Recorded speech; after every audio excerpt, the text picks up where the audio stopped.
नमस्कार, जय हिंद, वंदे मातरम। आप सभी विद्यार्थियों का स्वागत है आपके अपने यूट्यूब प्लेटफॉर्म उदय एजुकेशन में। विद्यार्थियों, आज के इस वीडियो में लेके आया हूँ अर्धवार्षिक परीक्षा सत्र 2024-25 के लिए इम्पोर्टेंट कक्षा 7वीं का विज्ञान विषय का पेपर, जो कि इस बार आपके आने वाले अर्धवार्षिक परीक्षा की दृष्टि से वेरी मोस्ट इम्पोर्टेंट रहेगा और आप सभी विद्यार्थियों के लिए वरदान साबित होने वाला है। तो आपसे निवेदन रहेगा, वीडियो को अंत तक देखिएगा, वीडियो को लाइक और चैनल को सब्सक्राइब जरूर कर दीजिएगा। विद्यार्थियों, इसमें जितने भी प्रश्न हैं ये सारे के सारे वेरी मोस्ट इम्पोर्टेंट हैं, तो आप इस प्रश्न पत्र को पूरा देखिएगा। अभी तक आपने हमारे चैनल को सब्सक्राइब नहीं किया है तो चैनल को सब्सक्राइब जरूर कीजिएगा। साथ ही पास में जो घंटी बनी हुई है, बेल आइकन बना हुआ है, उसको ऑल के ऊपर आपको सिलेक्ट करना है, ताकि जब भी हम नया वीडियो डालेंगे तो उसकी सूचना आप तक सबसे पहले पहुंचेगी। आइए विद्यार्थियों, शुरुआत करते हैं आज के इस प्रश्न पत्र की। इसमें पहला प्रश्न है, पौधों में जल का परिवहन होता है। आपको बताना है कि पौधों के अंदर जल का परिवहन किसके द्वारा होता है। तो रंध्र के द्वारा होता है, तो इसमें रंध्र आपका ऑप्शन स इसका सही आंसर रहेगा, रंध्र के द्वारा। ठीक है। फिर उसके बाद में दूसरा प्रश्न है, भारी व्यायाम के दौरान हमें पैरों में ऐंठन होती है। क्या कारण है कि भारी व्यायाम अपन करते हैं तो पैरों के अंदर ऐंठन होने लगती है? तो वो लैक्टिव अम्ल के कारण होती है। ठीक है ना, ऑप्शन ब इसका सही आंसर रहेगा, लैक्टिव अम्ल। फिर उसके बाद में जो आपका तीसरा प्रश्न है, रिक्त स्थानों की पूर्ति कीजिए। आपको खाली जगह को भरना है। तो इसमें पहला है, अमीबा अपना भोजन कूटपाद की सहायता से पकड़ता है। तो इसमें आपको लिखना है कूटपाद। ठीक है ना, क्या लिखना है? कूटपाद की सहायता से पकड़ता है। फिर उसके बाद में दूसरा है, बेरी नामक रोग खाली जगह की कमी से होता है। तो बेरी नामक रोग विटामिन बी की कमी से होता है। किसकी? विटामिन बी की कमी से होता है। तो यहाँ पर विटामिन बी आपको लिखना है। फिर उसके बाद में तीसरा है, क्षारक लाल लिटमस पत्र को करते हैं। तो लाल को नीला करते हैं। कैसे करते हैं? नीला करते हैं। ठीक है, अम्ल है वो नीले को लाल करते हैं, जबकि क्षारक है वो लाल को नीला करते हैं। इस तरह से ये उल्टा है। फिर उसके बाद में सोता है, किसी द्रव का वाष्पन में बदलना खाली जगह कहलाता है। तो वाष्पन कहलाता है। ठीक है, किसी द्रव का वाष्प में बदलना वाष्पन कहलाता है। और पांचवी खाली जगह है कि शक्कर का जलीय विलयन बनाना भौतिक परिवर्तन कहलाता है। तो शक्कर का जलीय विलयन बनाना क्या कहलाता है विद्यार्थियों? भौतिक परिवर्तन कहलाता है। इसमें आपको भौतिक लिखना है। फिर उसके बाद में जो चौथा प्रश्न है, निम्नलिखित ए और बी का मिलान कीजिए। तो ए और बी कॉलम को आपको मिलान करना है। इसमें ए कॉलम के अंतर्गत देखिए ऊर्ध्वपातन, सानना, थ्रेसिंग, चुंबकत्व और वाष्पन ये हैं। तो इनको बी कॉलम से आपको मिलान करना है। तो इसमें देखिए, फिर इसके बाद में जो पहला है ऊर्ध्वपातन, इसका जो आपका सही मिलान होगा वो नमक व नौशदार मिश्रण से हो जाएगा। ठीक है, पहले में आपका जो सही होगा वो ऑप्शन ब रहेगा। फिर उसके बाद में सानने का जो है वो आपके ऑप्शन स से रहेगा, अनाज को भूसे से अलग करना।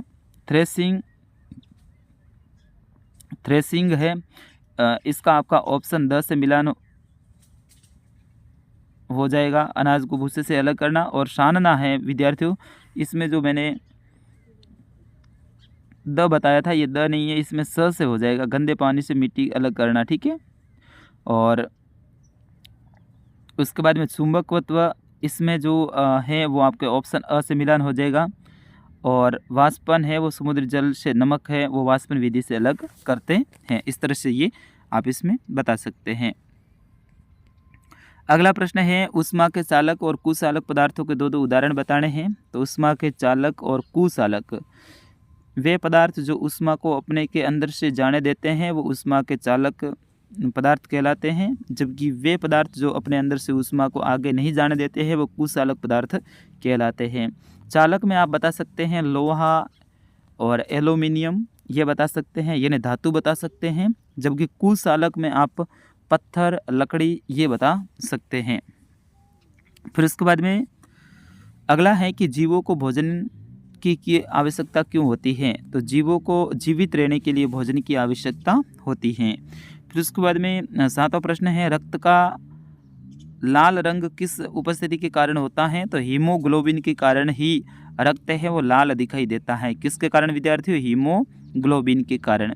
फिर उसके बाद में 8वां है पीत रस का निर्माण कहाँ होता है। पीत रस का निर्माण यकृत में होता है और ये इकट्ठा है वो पित्ताशय में होता है, ठीक है ना। तो यकृत में होता है और इकट्ठा है ये पित्ताशय में होता है। इसका कार्य होता है वसा का पाचन और अवशोषण करना, ठीक है ना। फिर उसके बाद में अगला है जंग लगने के कौन कौन से उत्तरदायी कारक हैं। जंग लगने के कौन कौन से उत्तरदायी कारक हैं, तो इसमें जो ऑक्सीजन और H2O दोनों की उपस्थिति में ही, यानी ऑक्सीजन और जल की उपस्थिति में ही जंग लगता है। फिर उसके बाद में है पुष्प के प्रजनन भाग का नामांकित चित्र आपको बनाना है। ये भी वेरी वेरी मोस्ट इम्पोर्टेंट है। फिर उसके बाद में 11वां है यदि किसी व्यक्ति को मधुमेह रोग है तो आप क्या सलाह देंगे। किसी व्यक्ति को मधुमेह रोग है तो उनको आप क्या सलाह देंगे। एक दवाई आती है मेटफॉर्मिन, वो लेने की हम सुझाव देंगे कि ये दवाई आप लें ताकि आपको मधुमेह से छुटकारा मिल सके। फिर उसके बाद में 12वां प्रश्न है अम्ल तथा सारक के कोई 3 अंतर लिखिए। वेरी वेरी मोस्ट इम्पोर्टेंट है विद्यार्थियों, अम्ल तथा सारक के 3 आपको कार्य लिखने हैं। तो अम्ल क्या होता है। अम्ल होता है वो स्वाद में खट्टे होते हैं, जबकि सारक हैं वो स्वाद में कड़वे होते हैं। अम्ल होते हैं वो नीले लिटमस को लाल कर देते हैं, जबकि सारक है वो लाल लिटमस को नीला कर देते हैं। और सारक को जब स्पर्श करेंगे तो साबुन जैसे अपन को दिखाई देंगे, ठीक है ना, महसूस होगा साबुन जैसा। फिर उसके बाद में 13वां प्रश्न है मनुष्य के विभिन्न प्रकार के दांतों के नाम लिखिए। तो मनुष्य के 4 प्रकार के दांत होते हैं। इसमें कृतक, रंजनक और अग्रचनक आप बता सकते हैं। फिर उसके बाद में अगला है श्वसन तंत्र का चित्र बनाकर वर्णन कीजिए। श्वसन जो तंत्र हैं उनका चित्र बनाना है और फिर उनके बारे में आपको विस्तार से लिखना है। 5वां प्रश्न है पृथक्करण की किन्हीं 4 विधियों का सचित्र वर्णन करना है। यानी पृथक्करण की 4 विधियों का आपको वर्णन करना है। ये वेरी वेरी मोस्ट इम्पोर्टेंट रहेगा। और 16वां प्रश्न है ऊँट के शरीर में क्या क्या विशेषताएं होती हैं जो उसे मरुस्थल में रहने के लिए अनुकूल बनाती हैं। तो इनके बारे में आपको विस्तार से आपको बताना है ऊँट के शरीर में क्या क्या विशेषताएं होती हैं। तो विद्यार्थियों एक बार सारे प्रश्नों को दोबारा से देख लीजिए। ये सारे प्रश्न आपके एग्ज़ाम में आने की दृष्टि से वेरी वेरी मोस्ट इम्पोर्टेंट रहेगा। हो सके तो इसका आप स्क्रीनशॉट भी लीजिए।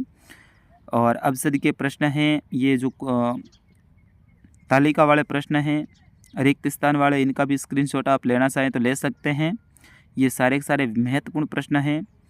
अब सदी के देखो 2 प्रश्न थे। पौधों में जल का परिवहन रंध्रों के द्वारा होता है और भारी व्यायाम के दौरान पैरों में ऐंठन है वो लैक्टिक अम्ल के कारण होती हैं। तो विद्यार्थियों ये था कक्षा 7 का आपके साइंस यानी विज्ञान विषय का पेपर, जो कि मैंने पूरा पेपर बताया है। मिलते हैं अगले पेपर में, तब तक के लिए मुझे अनुमति दीजिए। नमस्कार, जय हिंद, वंदे मातरम।